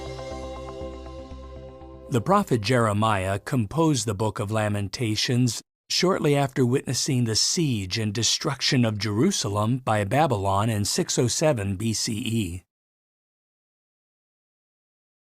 Jeremiah expresses deep sadness over the catastrophe that befell Jerusalem. The book is organized into 5 chapters, or poems. In chapter 1, the city of Jerusalem is described as a princess who is desolated by her enemies and becomes an abandoned widow and slave on account of her many sins. Chapter 2 reveals that it was Jehovah himself who brought about Jerusalem's destruction. Those who pass by its ruined walls are amazed at the complete devastation. In chapter 3, Jeremiah speaks of the desolate nation as an afflicted man who pleads with Jehovah to remember his pitiable and homeless state. However, Jeremiah shows a waiting attitude and expresses hope that Jehovah will, in his loyal love and mercy, restore the nation. Chapter 4 shifts attention to Jehovah's temple. Although it was once the glorious center of true worship, it was now devastated. Jeremiah relates the horrific conditions, deprivation, famine, and death that existed in Jerusalem during its final siege. Did you know? The first 4 chapters are acrostic poems. In each one, successive verses or groups of verses begin with a different letter of the Hebrew alphabet. Chapter 5 is written from the perspective of Jerusalem's former inhabitants, who have lost their homes and freedom. Jeremiah likens them to orphans without a father, who humbly beg Jehovah for mercy and salvation. As you consider the 5 poems of Lamentations, notice how rebellion brings divine judgment, how repentance leads to divine mercy, and how sorrow will give way to rejoicing under the rule of God's kingdom.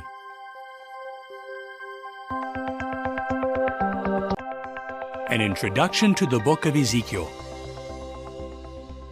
Ezekiel was the son of a priest and served as a prophet of Jehovah. He lived in Judah until 617 BCE, when Judean King Jehoiakim was forced to surrender to Babylon. Ezekiel was among the Jewish exiles whom King Nebuchadnezzar took to Babylon at that time.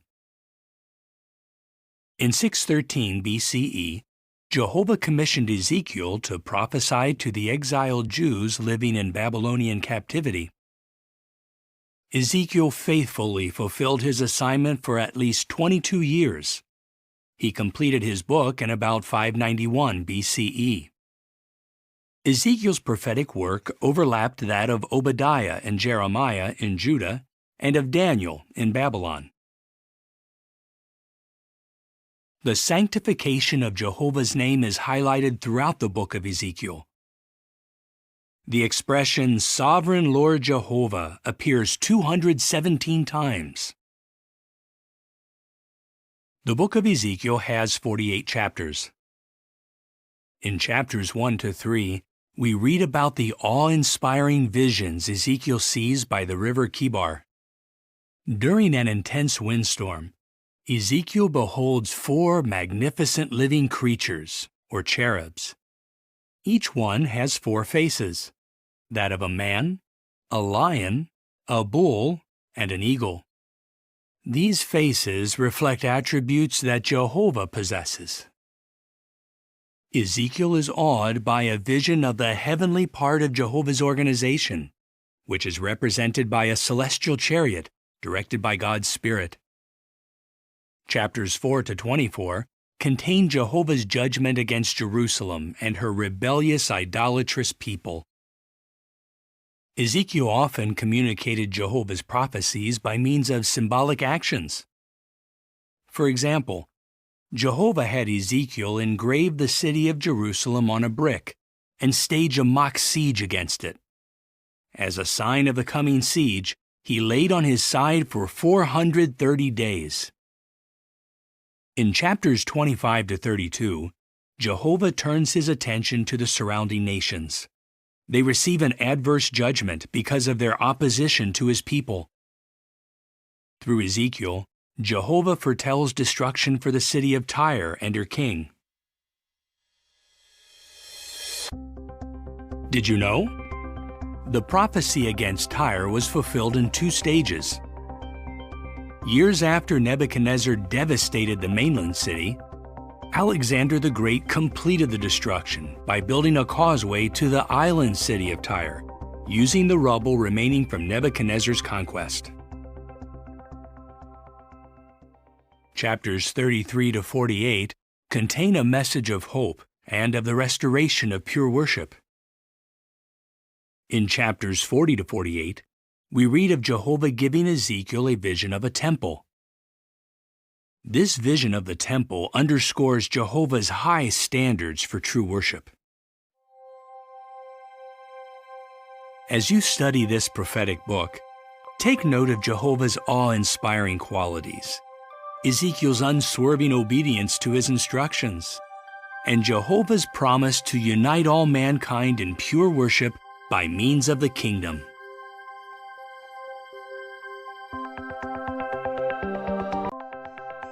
An introduction to the book of Daniel. Daniel wrote this prophetic book in Babylon.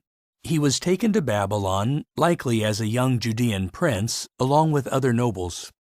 In time, Daniel served as a government official for the Babylonians and later for the Medo-Persians.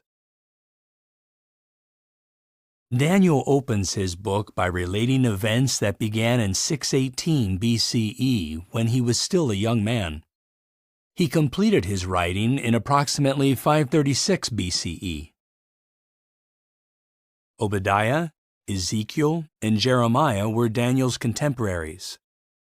They lived during a tumultuous period of Israel's history that included the destruction of Jerusalem. Daniel witnessed the Medo-Persian conquest of Babylon and the return of a faithful remnant of God's people to Jerusalem. However, he did not join those returning to Jerusalem, likely because of his advanced age. The book of Daniel has 12 chapters. Chapters 1 to 6 record in chronological order the experiences of Daniel and those of his 3 companions. Chapters 7 to 12 contain Daniel's account of prophetic dreams and visions that he received by inspiration. Chapters 1, 3, and 6 recount the various tests of integrity that Daniel and his Hebrew companions successfully meet. As young men, they reject food and drink that would make them unclean in God's sight. Sometime after this, Daniel's 3 companions, Shadrach, Meshach, and Abednego, bravely faced death in a fiery furnace for refusing to worship an image representing the Babylonian state. Years later, despite an official decree prohibiting petitions to anyone but Darius, Daniel perseveres in prayer to Jehovah, and as a result, is thrown into a lion's pit. With each test, Daniel and his companions maintain their integrity, and Jehovah protects them. Chapters 2 and 4 describe how Jehovah gives Daniel the ability to interpret 2 of King Nebuchadnezzar's dreams. Each of these divinely sent dreams has prophetic significance. The first dream is of an immense image made of various metals. This image represents successive world powers that have had a major influence on God's people.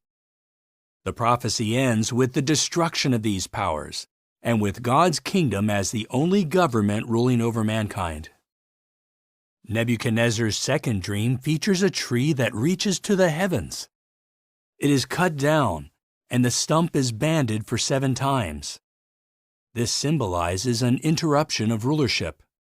However, the stump is allowed to remain, indicating a restoration of rulership. Chapter 5 relates that handwriting miraculously appears on the wall of the palace where Babylonian King Belshazzar holds a feast. Daniel tells Belshazzar that the handwriting warns of the conquest of Babylon by the Medes and the Persians. Babylon falls that very night.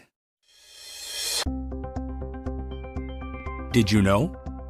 A large portion of the book of Daniel was written in the Aramaic language. Aramaic was commonly spoken in ancient times, having the same letters in its alphabet as did Hebrew. Chapters 7 and 8 describe the visions Daniel sees of a series of beasts that picture the rise and fall of Babylon, Medo-Persia, Greece, and Rome. Also, Jehovah gives his Son an everlasting kingdom that will replace all human governments. Chapter 9 relates that Daniel discerns from his study of God's written word that the Jews' release from captivity is imminent.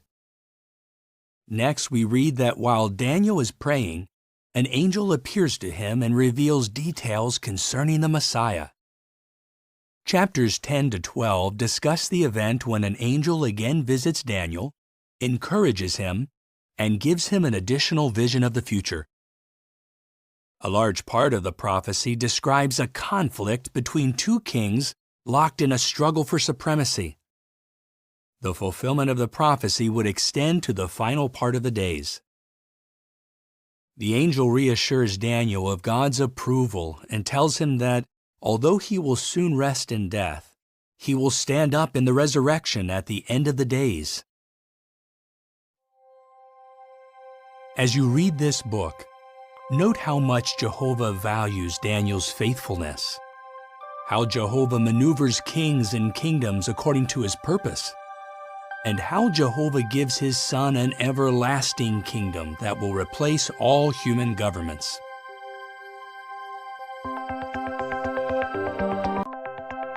An introduction to the book of Hosea. Hosea served as a prophet to the 10-tribe kingdom of Israel, and his prophecies were directed mainly to that nation. His contemporaries, Micah and Isaiah, served as prophets to the southern kingdom of Judah. Hosea began his service no later than 804 BCE, during the reign of King Jeroboam II. His career as a prophet continued for about 60 years until sometime after 745 BCE, when he completed the book bearing his name. Hosea prophesied amid great political turmoil. 4 kings of Israel were assassinated during this period. The book of Hosea has 14 chapters. Chapters 1 to 3 use Hosea's family life to dramatize Jehovah's dealings with Israel. Jehovah tells Hosea to marry a woman who would later commit adultery repeatedly. Hosea marries Gomer, who becomes unfaithful to him. Hosea's marriage to Gomer pictures Jehovah's marriage to Israel by means of the Mosaic Law covenant. Gomer's unfaithful conduct pictures Israel's betrayal of Jehovah by turning to the worship of false gods and forming political alliances with pagan nations. Chapter 3 contains Jehovah's instructions to Hosea to take back his unfaithful wife. This symbolizes Jehovah's willingness to show mercy to the Israelites if they repent of their idolatry and obey Jehovah. Hosea foretells that Israel will look for Jehovah and for David their king, a prophecy ultimately fulfilled with Jesus as heavenly king. Did you know? The northern 10-tribe kingdom of Israel was at times called Ephraim or Samaria. Ephraim was the dominant tribe of the kingdom, and Samaria was the kingdom's capital city. Chapters 4 to 13 contain judgments against unfaithful Ephraim. These were fulfilled when Assyria overthrew the nation and its capital city, Samaria. Chapter 14 contains a heartwarming invitation to Israel to return to Jehovah, who who reassures the people of His mercy. As you study the book of Hosea, note how Jehovah requires unhypocritical worship, is merciful toward repentant wrongdoers, and is loyal to His promise of providing a heavenly king from the line of David.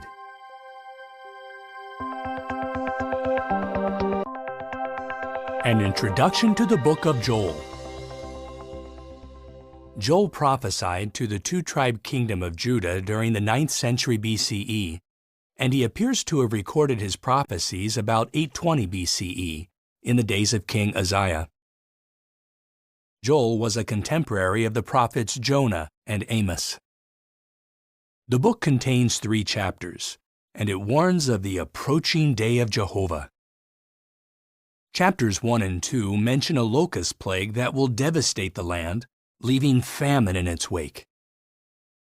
The locusts have teeth like those of a lion. They run like horses, scale walls like soldiers, and sound like chariots charging into battle. Although false worship flourishes in Jerusalem and Judah, Jehovah will not let the rebellious conduct of the people continue. Judah's only hope lies in repenting and turning to Jehovah. Did you know? The Apostle Paul quoted Joel when he said, "Everyone who calls on the name of Jehovah will be saved." Calling on God's name involves knowing Him, trusting Him, obeying Him, and putting Him first in our life. In chapter 3, the nations are called to account for mistreating God's people. They are to be crushed like grapes in a winepress. Then Jehovah promises future kingdom blessings, both physical and spiritual. In heaven and on earth, all will be united in pure worship.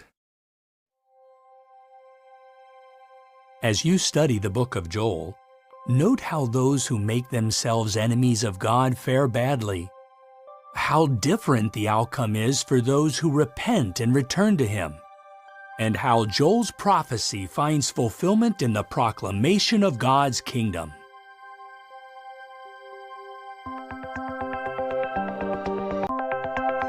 An introduction to the book of Amos. Amos, the prophet who wrote the book bearing his name, describes himself as having been a herdsman and one who took care of sycamore figs. Amos came from the Judean town of Tekoa, located south of Jerusalem. Jehovah sent Amos as a prophet primarily to the northern kingdom of Israel. Amos prophesied sometime within the period from 829 to 804 BCE, during the reign of King Jeroboam II. Amos recorded his prophecy by about 804 BCE, after he returned to Judah. He was a contemporary of the prophets Jonah, Joel, and Hosea. The book of Amos has 9 chapters. Chapter 1 contains judgment messages against a number of surrounding nations. Chapter 2 records pronouncements against Moab, Judah, and the northern 10-tribe kingdom of Israel. Chapters 3 to 6 contain a message of judgment against Israel because of the nation's false religious practices and stubborn refusal to accept discipline. Israel has adopted a greedy, materialistic lifestyle. Luxury-loving wives pressure their husbands to defraud the poor and lowly. Chapters 7 and 8 present a series of impressive visions. Amos sees an unstoppable locust swarm, and then a destructive fire. Next, a plumb line illustrates how far Israel has deviated from Jehovah's requirements. Finally, a basket of summer fruit signifies that Israel's end is near. Did you know? During a meeting of the first century governing body, James, Jesus' half-brother, quoted from the book of Amos to show that Jehovah would gather kingdom heirs from both Jews and Gentiles. Chapter 9 includes Jehovah's promise to raise up the booth of David, referring to the royal line leading to the Messianic kingdom. As you read the book of Amos, note how Jehovah uses humble people to do important work, how those who put faith in material things and ignore God will not prosper, and how Jehovah foretells the establishment of the Messianic kingdom.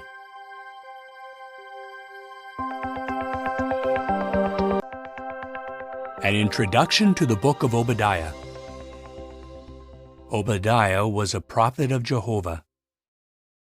He recorded his prophecy about 607 BCE after the Babylonians destroyed Jerusalem. Obadiah was a contemporary of Jeremiah, Daniel, and Ezekiel. The book of Obadiah is the shortest book in the Hebrew Scriptures. It has just one chapter. Obadiah conveys a judgment message against the nation of Edom. During the destruction of Jerusalem by the Babylonians, the Edomites rejoice at Israel's suffering. Edomites capture fleeing Israelites. They hand them over to the Babylonians and share in taking spoil from the conquered Jews. Did you know? The Edomites were related to the Israelites. They were descendants of Jacob's twin brother Esau. He was given the name Edom, meaning red, after he sold his birthright for some red lentil stew. Obadiah prophesies that the nation of Edom will be plundered at the hands of her former allies. This prophecy begins to be fulfilled when the Babylonians conquer Edom. In time, Edom ceases to exist. In the closing verses, Jehovah promises to restore his people as a unified nation and reestablish true worship in Jerusalem. The book concludes with the statement, "The kingship will become Jehovah's," indicating that Jehovah's kingship will stand vindicated forever. As you read Obadiah, note how Jehovah is aware of the persecution his people suffer, how Jehovah gives his people hope in times of distress, and how Jehovah's lasting kingship will stand vindicated forever.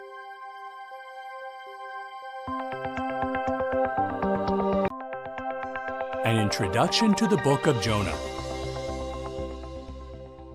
Jehovah assigned the prophet Jonah to deliver a warning to the Assyrian city of Nineveh. Jonah prophesied sometime during the reign of Israel's king Jeroboam II. Jonah wrote the book bearing his name about 844 BCE. This was about 100 years before Assyria took Israel into exile, and some 200 years before Nahum foretold the destruction of the Assyrian city of Nineveh.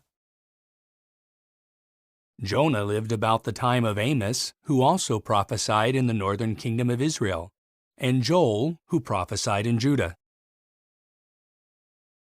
The book of Jonah has 4 chapters.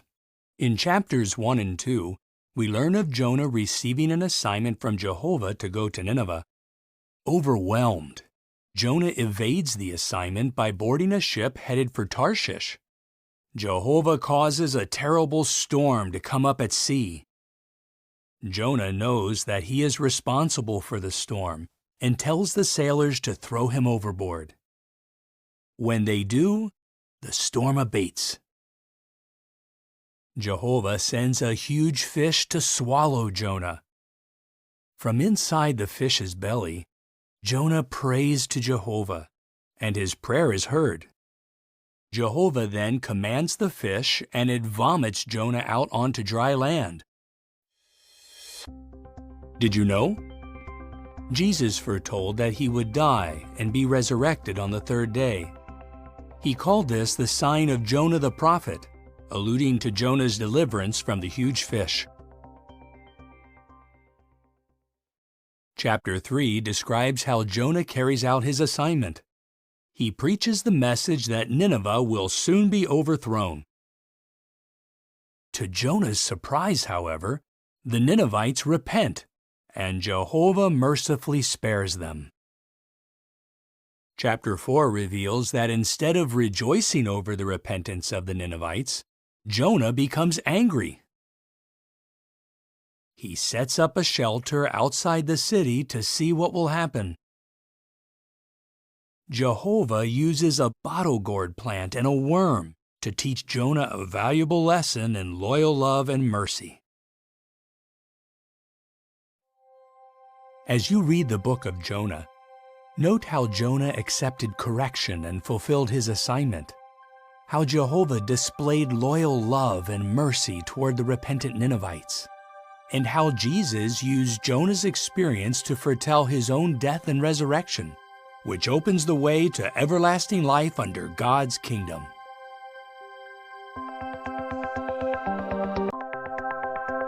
An introduction to the book of Psalms. Psalms is a compilation of sacred songs, which have been an important feature of true worship that highlight giving praise to Jehovah.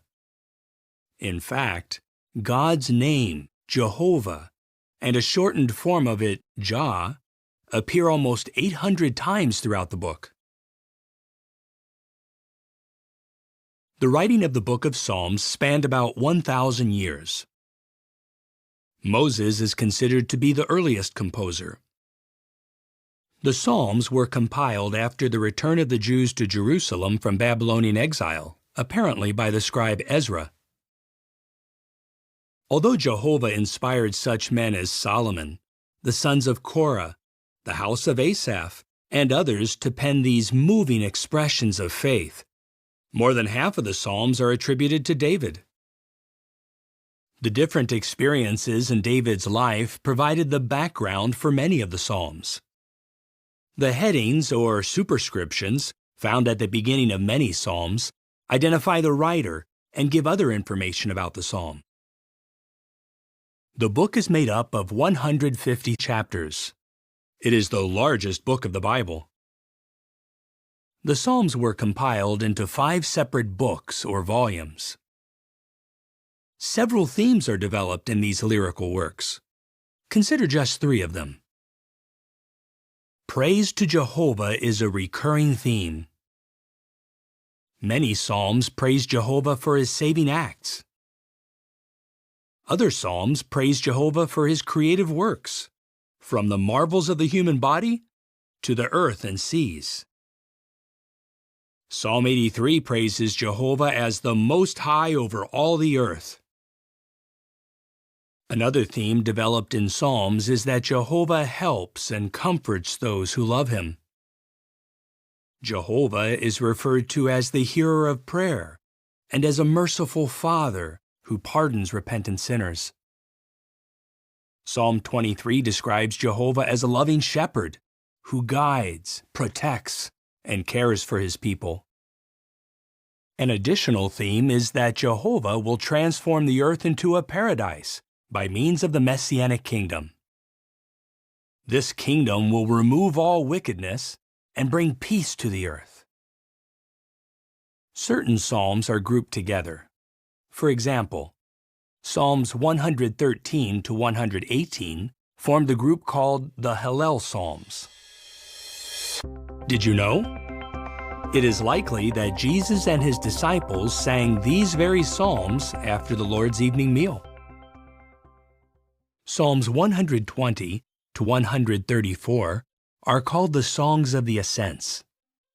Many believe these psalms were sung as the Israelites ascended to Jerusalem to attend the 3 great annual festivals.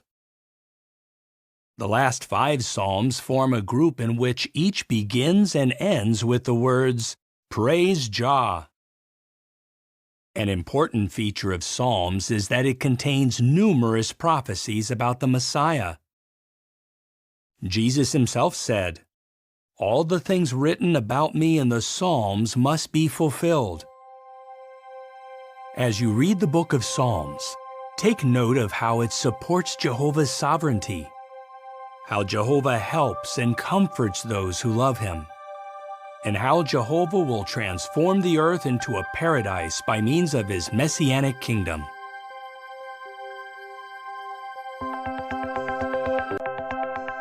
An introduction to the book of Nahum. The prophet Nahum was likely living in Judah when he wrote the book bearing his name. Nahum's message focuses primarily on a single theme: the complete destruction of the Assyrian city of Nineveh.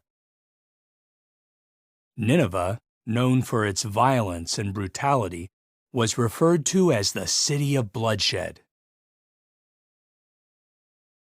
At one time, in response to the judgment message delivered by the prophet Jonah, the inhabitants of Nineveh repented of their wickedness. However, the Ninevites eventually returned to their wicked ways, and about 2 centuries after Jonah's prophecy, Jehovah used Nahum to prophesy against Nineveh again. The book of Nahum was completed sometime before 632 BCE, the year Nineveh was destroyed.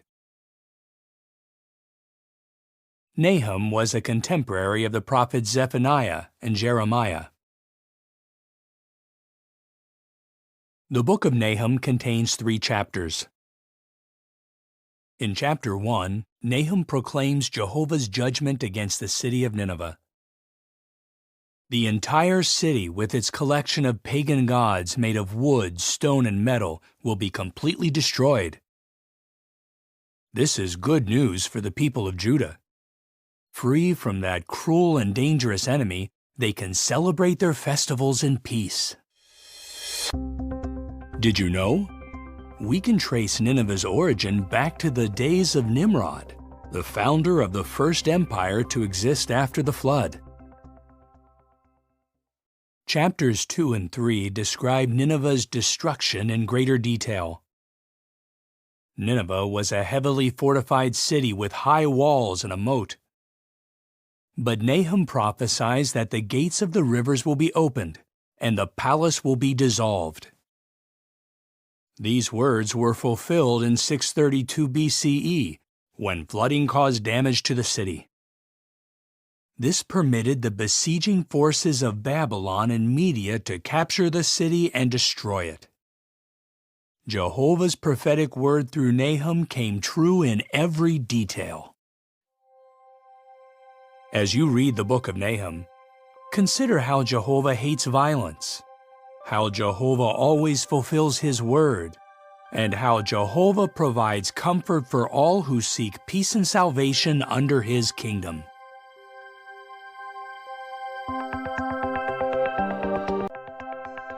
An introduction to the book of Habakkuk.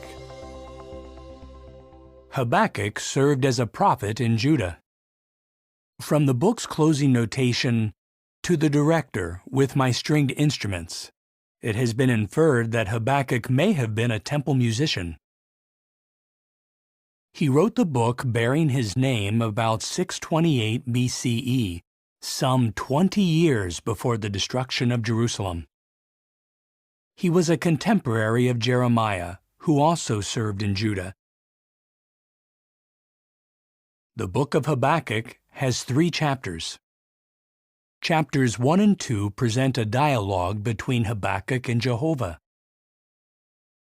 The prophet expresses dismay over the violence, oppression, and injustice that are prevalent in Judah.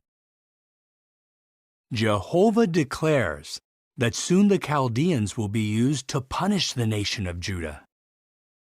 Jehovah assures Habakkuk that this divine judgment on Judah will not be late, and that the Chaldeans will also be punished later for their own acts of cruelty and wickedness.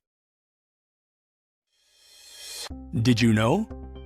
In Habakkuk's day, Jehovah's temple was in Jerusalem, and the Davidic dynasty had ruled uninterrupted from there for over 4 centuries. Therefore, to the Jews back then, God's allowing the Chaldeans to destroy the holy city was unthinkable. Chapter 3 is a prayer of Habakkuk that is expressed in songs of mourning. Habakkuk recalls past manifestations of Jehovah's power. Although distressed by the conditions around him, the prophet expresses confidence in Jehovah. Habakkuk declares, "As for me, I will exult in Jehovah. I will be joyful in the God of my salvation." As you read Habakkuk, note how Jehovah is not indifferent to the suffering of his servants, how our confidence in Jehovah's salvation helps us endure with joy, and how Jehovah's judgments by means of his kingdom will not be late.